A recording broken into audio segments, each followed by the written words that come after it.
The painting has a linear transformation going from left to right, but you can probably see it in the model.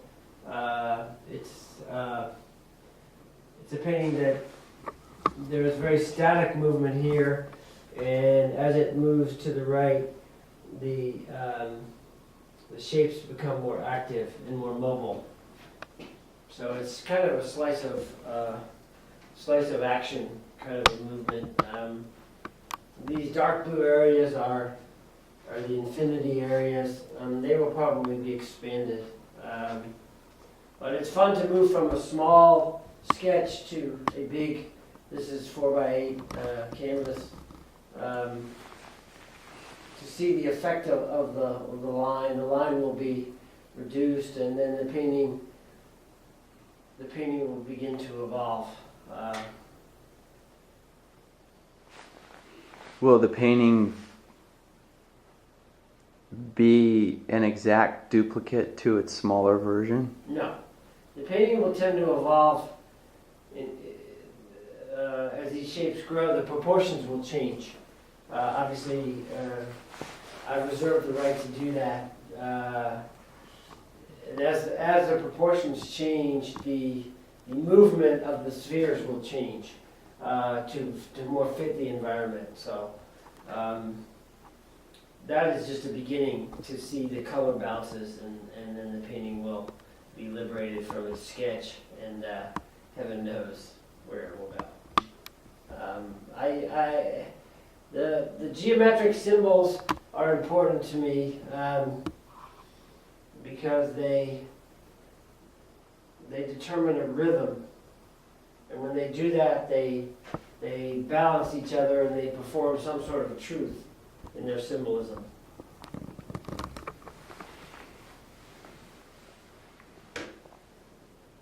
And they tend to speak for themselves as symbols, but in their environment, which is the blues and the changing, they move across the horizon. And so your choice of color may change too? the blues will probably change a little bit, but not drastically.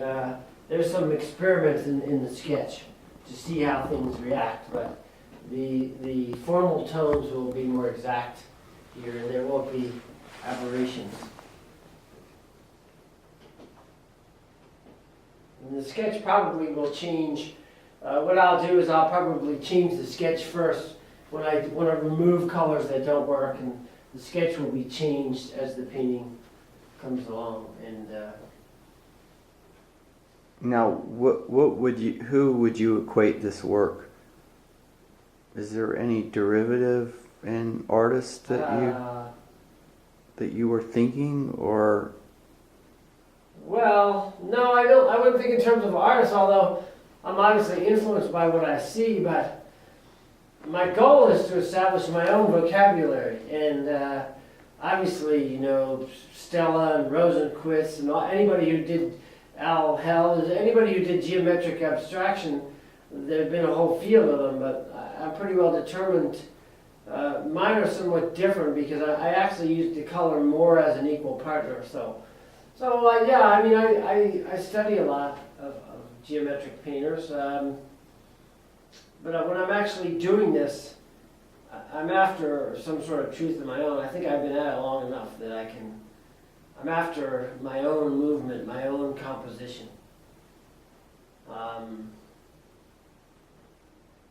And it's a very rich area because the forces of the lines and the color, without committing to a representation of anything, they leave you as free as Buddha to create shapes and symbols that they're all sun shapes, they're all deeply related in symbolism, but when you put them on a big color field, they can go anywhere, and that's the excitement.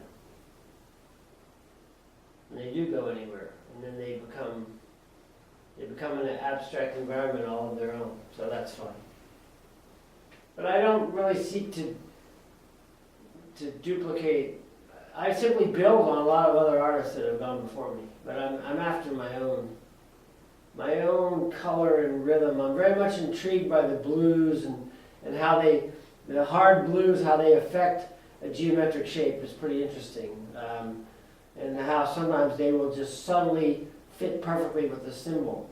The color of blue and the blue-greens that are in the aquamarine or whatever, it's very interesting what they do to shapes, because they will harden the shape, they will soften it. It must be all, color psychology, but I enjoy it. Now, do you find yourself, if you did change, and you plan on changing a little bit from the small version, would you find yourself changing it as you are closer to the picture, or would the changes in your imagination be sparked from a distance more than up close? That's a good question. You want to get close up and far away. I think it's more in terms of foreground and background for the piece, or pretty much I'm after the entire environment. You after a while doing these things, you want to preserve some sort of harmony. So the piece kind of is there. It has its own ethos, its own environment. So it's not a question of where the viewer is. It's a question of the piece sort of having some sort of balance or lack of balance itself. And that does require a lot of moving in and moving out. But the end result, when the painting stops, will be a result of editing, of editing it down to a good balance.